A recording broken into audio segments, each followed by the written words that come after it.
Hey guys, welcome back. We're going to talk about evolution. You know, one of my favorite topics. I like debunking a lot of articles that come out, and I'm going to try to get through this without coughing. I was sick again, so if I cough here and there, just try to hear me out. So this comes from Evolution News, and I love this website. If you haven't checked out this website, go check it out. This talks about, and the article cited below, that apparently humans are evolving some type of new artery down the middle of our arm. So this article kind of comes in and debunks this. And we're going to define our terms here in just a minute, talking about micro and macro evolution. So let's jump into this.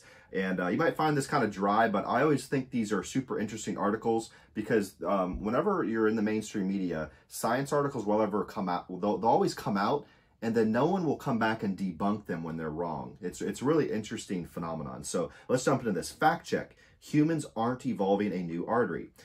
Here's where it starts. If I were starting a new online publication, I wouldn't call it Big Think.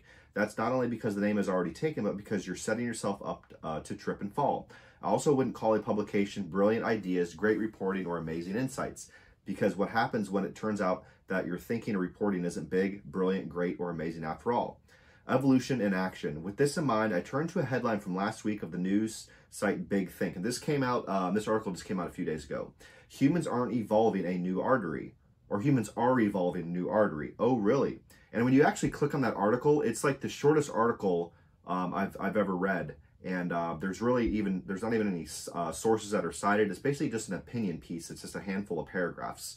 Darwinian evolution is producing a novel function structure before our eyes. That would be remarkable if it were true. In fact, the headline at best greatly overpromises the author. Kristen Hauer makes that clear immediately. She calls the phenomenon mere microevolution. We're going to define that term here in just a second. When we think about human evolution, we're usually pondering changes that happen over long periods of time, like the development of the fully opposable thumb or the transition to walking upright. And those are scams anyway. I might actually do a video on those. But scientists in Australia have now spotted evidence of a smaller, faster microevolution, and this change is happening in humans right now. So let's define our terms real quick. There's macro and microevolution. And people always get mad at me saying that evolutionists or this isn't in textbooks, but you can find this all over textbooks. I pulled this from the Institute for Creation Research, but I can follow these terms from secular websites as well. Macroevolution refers to major evolutionary changes over time. The origin of new types of organisms from previously existing but different ancestral types. That's never been observed. That's not science. Macroevolution is a religion. Examples of this would be fish descending from invertebrate animals or whales descending from a land animal. The evolutionary concept demands these bizarre changes. So one species totally evolving into another species. Like it says here, fish evolving into birds or whales evolving some type of land mammal. You don't see that. There's no transitionary forms of fossils either. They don't exist. Microevolution refers to varieties within a given type. Change happens within a group, but the descendant is clearly of the same type as the ancestor. I agree. If you read the book of Genesis, it talks about how animals will bring forth after their kind. And actually, if you look at this, if you look at dogs, you have different types of dogs. Everyone would agree that you have long-haired, short-haired dogs, and these probably evolved. And I would say it's really just variations with the gene code, that there is no new information added. A dog is still a dog. If you look back and maybe see a dog, a coyote, a jackal, maybe a fox, you look back and say, hey, those are probably the same kind of animal. And that's what you see is variations within the gene code. And if you read the book of Genesis, it talks about animals will bring forth after their kind. And then you'll have people with, blonde hair and brown eyes. Or I'm sorry, blonde hair and brown hair, and then blue eyes and brown eyes. There's variations within the gene code that you see. Everyone agrees with that. So microevolution refers to varieties within a given type. Change happens within a group, but the descendant is clearly of the same type as the ancestor. This might better be called variation, there it is, or adaptation, but the changes are horizontal in effect, not vertical. Such changes might be accomplished by natural selection, in which a trait within the present variety is selected as the best for a given set of conditions, or accomplished by artificial selection, such as when dog breeders produce a new breed of dog. So, macro and microevolution, those are the difference. The microevolution has to do with an arm artery babies develop in the womb to transport blood to their forearms and hands. By the time they're born, this artery will have been replaced by two others usually. However, some people are born with all three arteries, and the rate at which that's happening is increasing dramatically according to the Australian scientists. After analyzing anatomical literature and dissecting the upper arms of donated cadavers, they determined that a person born in the mid-1880s had just a 10% chance of having the extra arm artery, but that some born in the late 1900s had a 30% chance. This increase could have resulted from mutations of genes evolved in median artery development or health problems in mothers during pregnancy, or both actually. And then it talks about, I don't know how to pronounce that person's name, a researcher from the Flinders University. Acknowledging it as micro rather than macro is a retreat from the headline. And it's funny, when you read that headline, I actually read it, and she does talk about microevolution, but it's actually the opposite. It's not even microevolution. But reading on, I realized there's even less here. That press release from Flinders University sounded familiar, and in fact, it's almost 2 years old. The article from Big Think, as it acknowledged at the end of the piece, is itself recycled from another publication, Free Think. That's fine. But Eric Anderson, co-author of Evolution and Intelligent Design in a Nutshell, wrote here already about the original research after it first appeared in the Journal of Anatomy. Not even microevolution. At the time, there were multiple other headlines ballyhooing the evidence of evolution at work. Anderson debunked these. It turns out what we have here isn't evolution. Even microevolution doesn't capture it. It is what biologist Michael Behe calls devolution. Genes break, and sometimes that provides an advantage, other times not. Either way, it's not the creative evolution that Darwin had in mind. And Michael Behe, he actually had a book called Darwin's Black Box, and he coined a term called irreducible complexity. Let me show you what this means. It just means that how does the brain and the nervous system and all these components of the human body evolve? Like if you look at the eye, it's the most complex thing in the world. It's more complex than any camera out there. And so how did this evolve separately from all these other body parts? But he coined this term, irreducible complexity. Basically, if you take one part out, the whole thing breaks down. And he kind of compares this to a mousetrap. If you look at mousetrap, very basic. You have a hammer, you have the catch, you have the spring, the hold bar, and platform. This piece here doesn't function at all without one of these pieces missing. And that's what irreducible complexity means. And I just don't think evolution has a place, is you have to have everything somehow evolving at the same exact time, but you don't see that. So that's my gripe with that. But if you haven't read that, it's a great book. Even if you're someone who doesn't follow creation science or something like this, he's really good at just kind of explaining it a little bit better than I can. Genes break, and sometimes that provides an advantage, other times not. Either way, it's not the creative evolution that Darwin had in mind.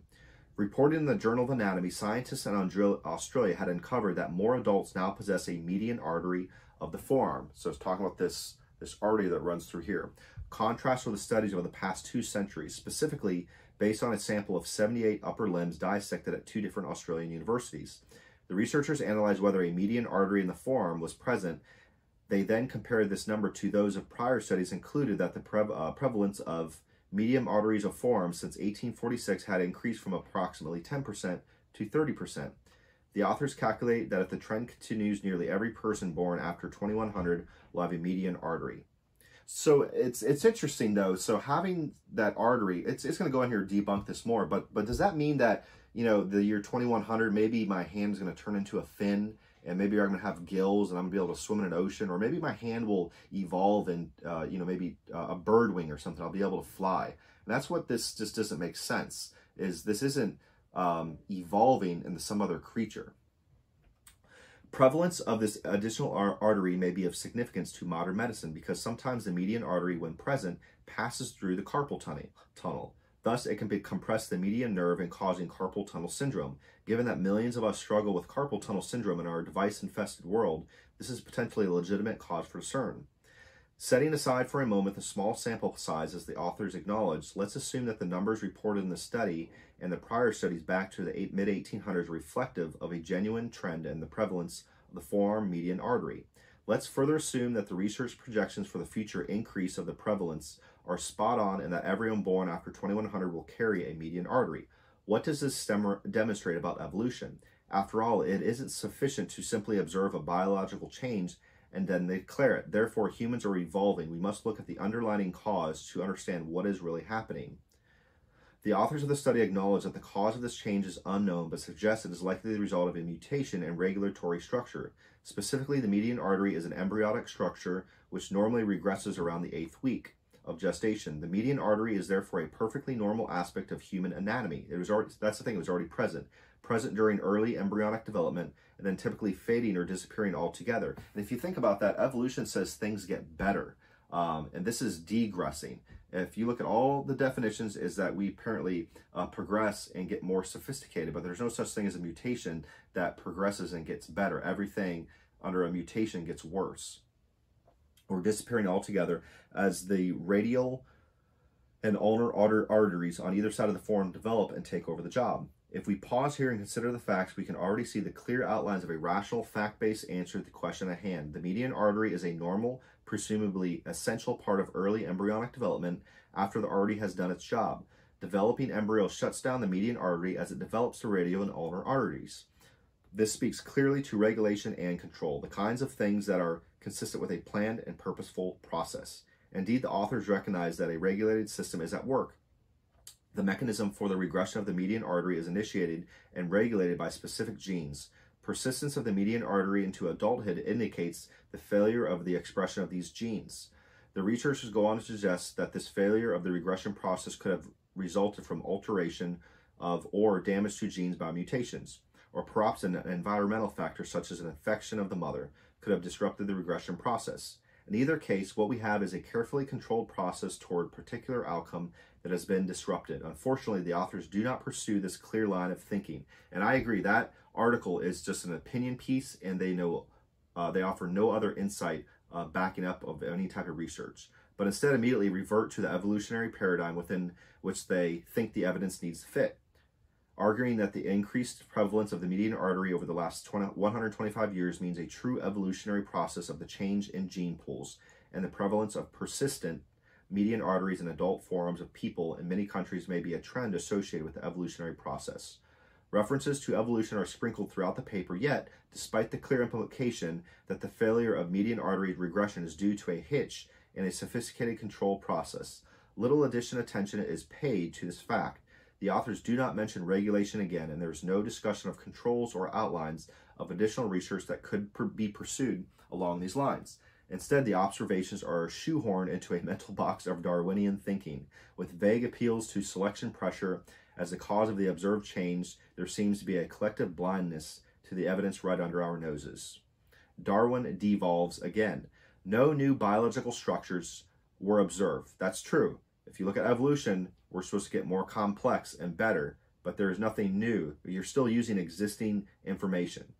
No new biological structures were observed, and there's no evidence that evolution produced any new biological feature. Quite the contrary, a functional structure necessary for early embryonic development failed to be removed when it would normally be eliminated in the developmental process. If this counts as evolution, as the author says, and the eager headlines claim, then it certainly is not evolution as Darwin envisioned it. Evolution needs to explain, and Darwin thought he was explaining the origin of new biological features and eventually completely new biological forms, observing that a pre-existing structure remains on the scene after it was supposed to depart. Stage left us nothing but the structure's origin. Instead, what we seem to be observing in the case of the human median artery is a breakdown of a pre-existing system and a failure of a regulatory process to proceed along its pre-programmed lines. In spite of the evolutionary narrative, breakdown of existing systems and disruption of genetic programming is precisely what we can expect from mutations. If it turns out that the persistence of the median artery into adulthood is indeed the result of mutations, then we will have yet another example of broken genes and a broken process, another example of loss of function of mutations. And this is the last part of the article here. And again, it talks about Michael Behe. Great book, great guy, and watch his YouTube videos. If you haven't, regardless of what side of the spectrum you have or why you're watching these videos, watch his stuff. Not evolving, but persisting. I think this wraps it up very nice. The median artery was not caught in the act of evolving, either in the micro or macro sense. It has been caught in the act of persisting. There are advantages and disadvantages to this. As Anderson notes, such de-evolutionary changes may be interesting, but they are of no comfort to the evolutionary story. Indeed, they are precisely the opposite of what evolutionary theory has to explain. The story at Big Think, in other words, is a letdown, and the headline is simply false. And then you can read more. There's actually a video here. So the reason I talk about these videos is I'm trying to reach a different group of people. I enjoy talking about apologetics, and I always enjoy talking about creation science, debunking evolution. I just think when you go to school, you're indoctrinated. You're not getting an education. And education is learning both sides of the view. And so I'm just here to show you that, hey, there's another article that came out. This one comes in and debunk it. And I don't want to tell you what to think, but just read both sides. That's all I'm trying to encourage here. No matter what it is, I always enjoy looking at all perspectives. So whenever you're learning something, let's go ahead and learn one side, and let's go ahead and learn the other side. And then you mesh those two together and you figure out what works for you. So that's the reason we do a lot of these videos about evolution. I think it's interesting, and I don't think a lot of this stuff gets talked about. And this takes people away from the gospel learning about it. So I just try to say, hey, let's pretend the Bible doesn't exist for a second, and let's just put created there. I'm just trying to get in your brain that, hey, maybe something created us and there's a purpose for us, and then we can go ahead and start bringing the Bible in. And obviously, I'm always going to talk about the Bible. I have videos that talk about scriptures and different topics, but all I'm trying to do is just try to flip a switch, say, hey, let's put creator there. It's either evolution or something created. It's one or the other. So don't be indoctrinated. Educate yourself. Look at both sides of the issue. So appreciate you guys tuning in. We missed a video last week. I was sick, not feeling good, but release usually these bigger videos every Monday, and then I put out some smaller, shorter ones throughout the week. So if you haven't already, like, subscribe, share. This is the best thing to keep this channel growing. We're going to hit 1,000 subs by the end of the year. I'm super excited about that. So appreciate y'all, and talk to you soon.